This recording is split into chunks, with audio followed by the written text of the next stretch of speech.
Oh, the scary story. Okay, so let me tell you guys. All right, hey, okay, everybody, getting close, getting close. I'm about to tell you something really spooky. Okay, I've told this story before, but I'm going to set some groundwork right now. Okay, one, I've learned that my family is quite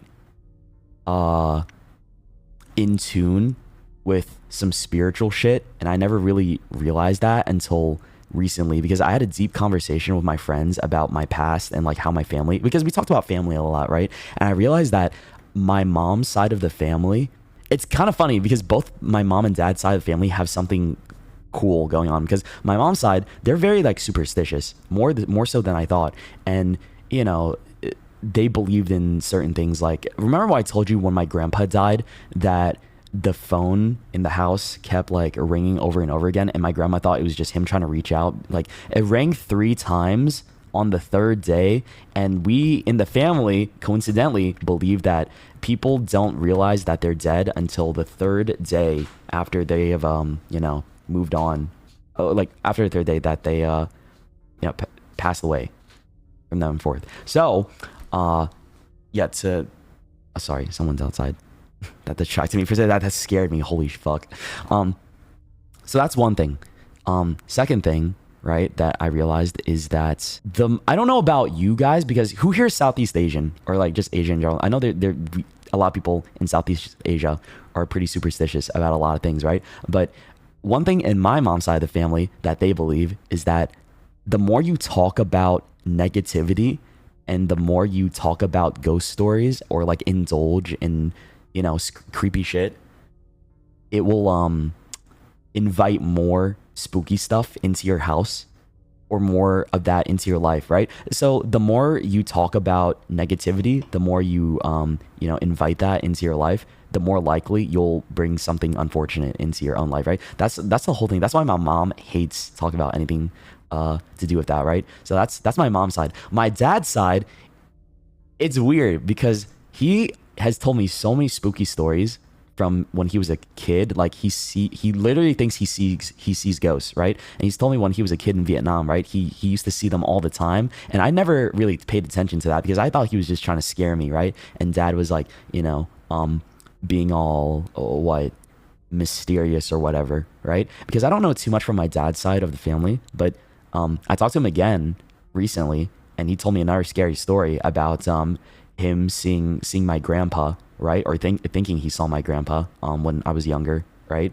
The week after he died or something like that. I don't know. That's weird too. So let's fast forward to 2021 or 2020, right? Yeah, I think it was 2020. So that's the first time I ever did a Ouija board with my roommate. This was back in college. Well, my roommate now, but my friend from college, right? Same guy, Andy.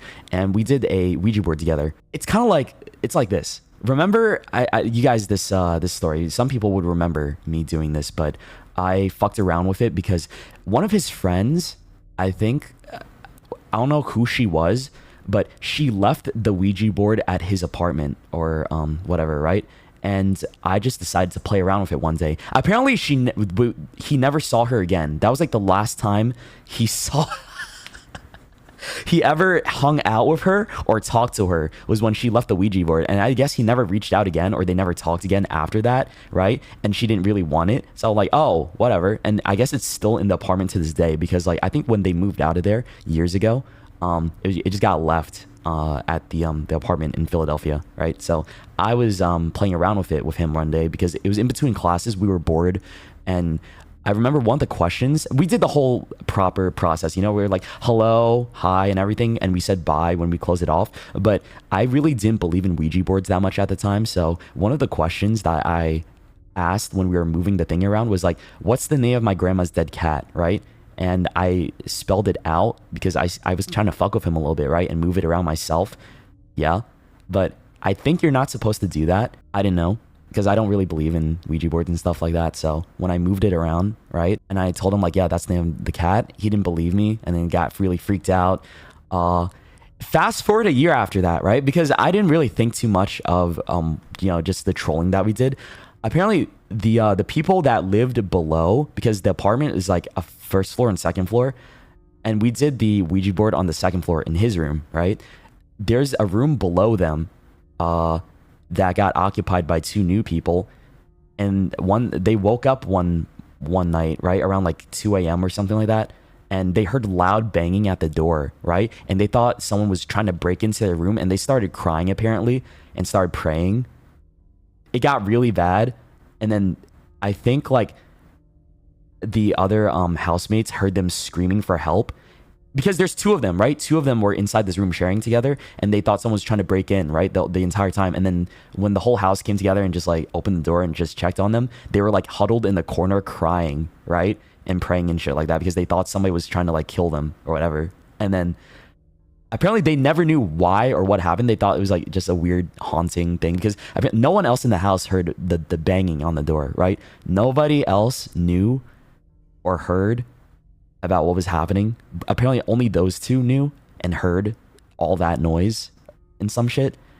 And then I realized something. It's like, okay, maybe it's me and my friend's fault because we did the Ouija board, right? It's like, oh, that shit opens portals, whatever. I don't know. People believe that stuff, right? I still have skepticism about it, because I don't really like to believe that all that much. But then I realized, like, oh, you know, like when people say as above, so below, right? Like the same thing that applies up above is like the true down below. Maybe when we were doing that Ouija board in his room, like the room below us got it worse, and that's where it actually got haunted, because no one lived in that room until those two moved in, right?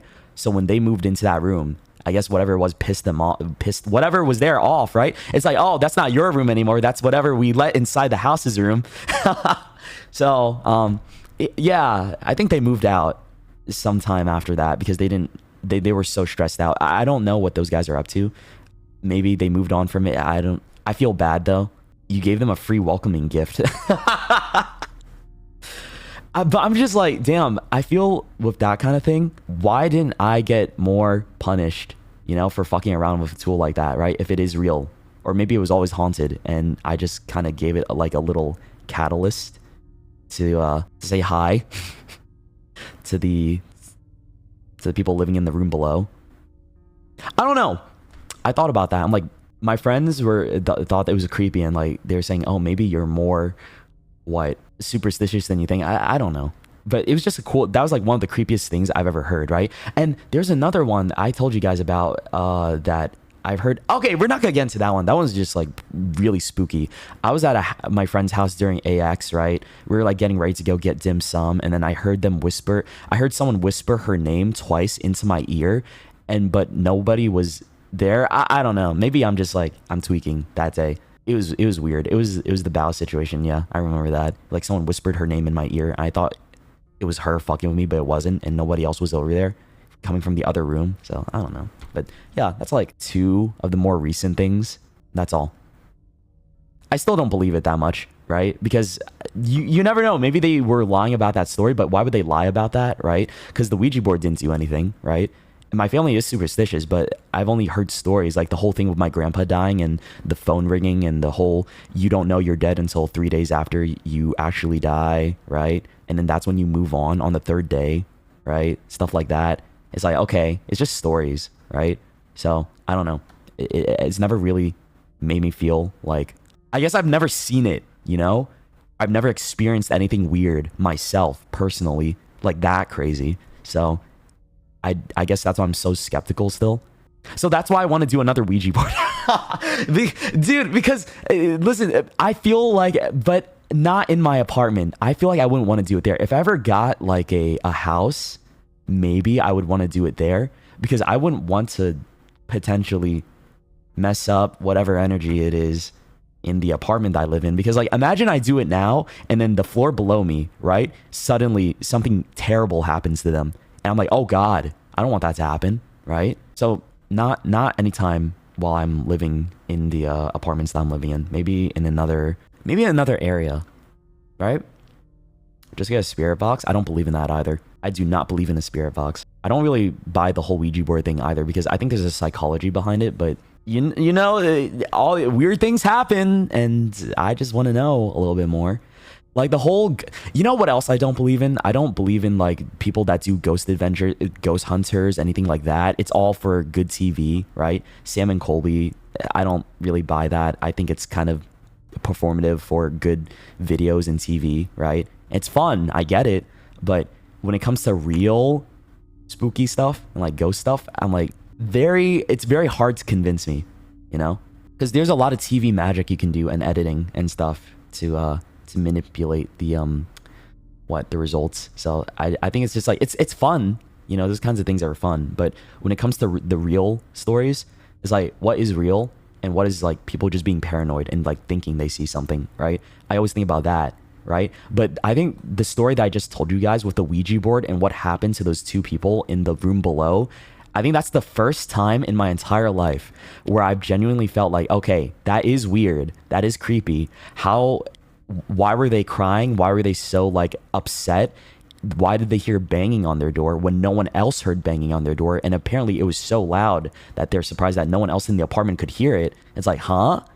And it's two people. If it was just one person that experienced it, I would be a lot more skeptical. But the fact that it's like two people in the same room experiencing the same thing, it's like, okay, now something's wrong there. And that makes me a little more freaked out about it. And that's why I think maybe it could be a prank, but maybe it's not a prank. I don't know. But again, maybe the more I talk about this type of stuff, the more I'll invite this type of thing into my life, right? As my family believes. So eventually I'll see something spooky, right? Yeah. Maybe I should just do that. You know what? Fuck it. I just gotta like, because I play enough horror games. Maybe it's time like I just watch nothing but spooky content and like talk about scary stories all the time, right? For like a solid week and see what happens. Sometimes manifestation is real, right? In a way, bro over here manifesting all that fucked up shit and you're not manifesting the perfect twink.